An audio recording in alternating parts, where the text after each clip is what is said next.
Alright, that there is not the case that we got today, but I've included it as a sort of reference as to how small this case truly is. Ta-da! This is a relatively small ATX mid-tower, so you get a good idea of really how small this is. I'm gonna move this out of the way so we can get a little better view. Alright. The only thing that I've installed thus far is our hard drive, which we picked up for $20 on Newegg. It is a 500 gigabyte Western Digital 7200 RPM. See that? Right along here is where our SATA connectors are. If I can move that out of the way. There they are. That's about 2 fingers widths. That's all I've got to work with there.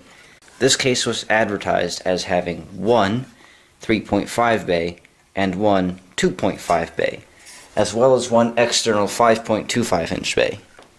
Now what they've got here is a sort of mounting bracket. Set that there. Pretty simple, efficient. It feels well built. Good steel construction. Now this here is a laptop hard drive, roughly the same size as your average SSD.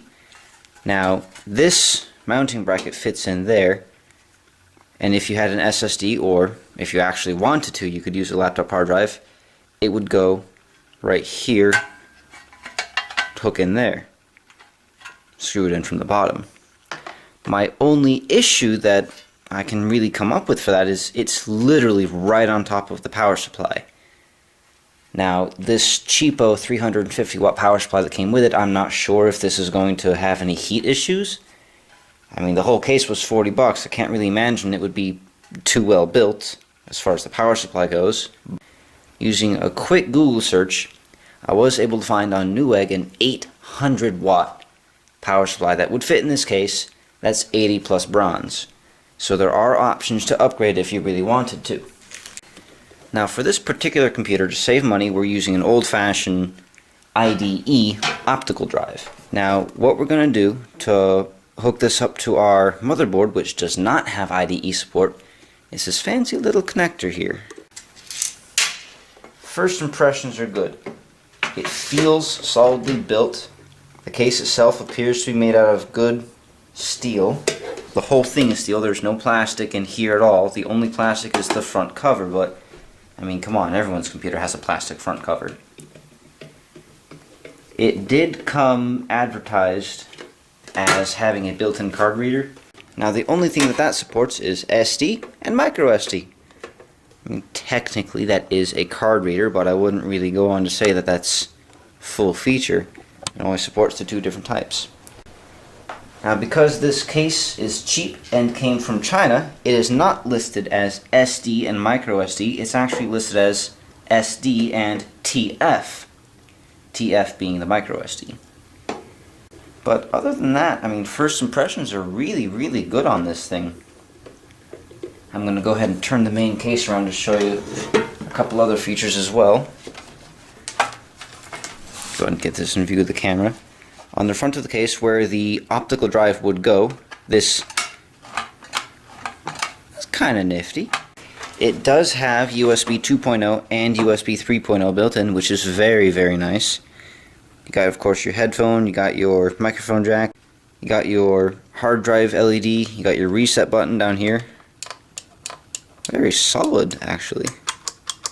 All the buttons on this thing have a really solid feel, which I'm honestly surprised.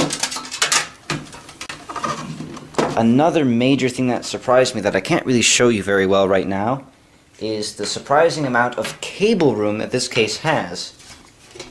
Let's see, which one is it? This is the back panel right here.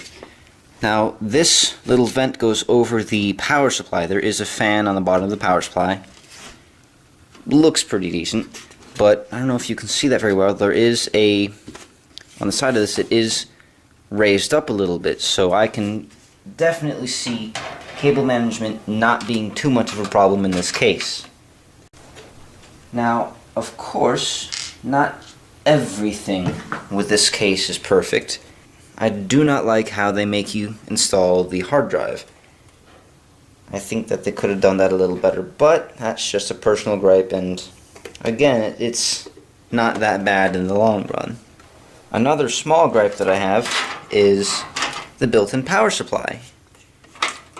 It only has one SATA power. Now, lucky me, I happen to have a couple of old Molex 4-pin, 2 SATA converters lying around, so that's not a problem. But if you happen to not have a bunch of those lying around, they did not mention that in the advertisement. They really didn't show much of the power supply at all, and they definitely didn't tell you how many SATA powers on there that was. Now the actual main motherboard power is a 20 plus 4-pin connector. It only has 4-pin CPU power, and it does not have any PCI rails at all, which isn't such a big deal, to be honest. Now, one thing that I did discover just now that is a benefit is on one of the Molex rails, we've got this. Now, this is extremely useful to almost nobody, but to me it is, because that goes right in there. Bam! Very nice. So we're going to go ahead and slide this into place. That's a little disconcerting. I am not quite sure if that DVD drive is going to overhang the motherboard power connector. The motherboard power connector. I'm going to go ahead and install the power for the hard drive so I don't have to do that later, since there is only one cable. Oh, there's actually some nice room behind here. I take back what I said about not being able to get to the hard drive. This is not bad. Alright, and actually while I've got it here, I can show off the fan on the bottom of the power supply. It looks half decent, but we'll see how that goes. Alright, another thing that came with this computer are these little feet. Now these are designed pretty simple. They got some rubber pads on them where you can set your computer just like so and have it stand straight up and down. In the advertisement, it did say that it came with 2 fans, but I'm just now noticing that I do not have any fans. So I'm going to have to scrounge some up, but that shouldn't be an issue. I've got plenty of those laying around. I'm going to go ahead and put the back panel back on, just temporarily. Of course, I'm going to have to take all this back off when we get our motherboard and RAM, but that's okay. Now that the hard drive's in, the rest of it should be easy peasy. Alright, there's that. Now again, I really want to stress my concerns about over where the SSD or laptop hard drive would go in the 2.5-inch bay, because again, it would go right under here, which ends up right on top of the power supply. And again, I don't know if that's going to be a major heat source. Pop this back into place. Our DVD drive has a fancy faceplate on the front of it that when you put it into the actual computer case, it makes the drive bay cover stick out quite a bit, so I'm going to have to put a different DVD drive in here, but that's okay. We've got plenty of them laying around. Maybe if I'm lucky, I'll find one that's the same color as the case too. This case only supports MicroATX or Mini ITX motherboards though, so don't expect to put much in here. However, a little bit of a fun fact, when I was doing some research on this case, I did find an AMD motherboard, a MicroATX motherboard that supported 2 graphics cards in crossfire support. Now, if you picked up, say, 2 R7 250X's, you can probably have those in crossfire and have a pretty decent gaming rig.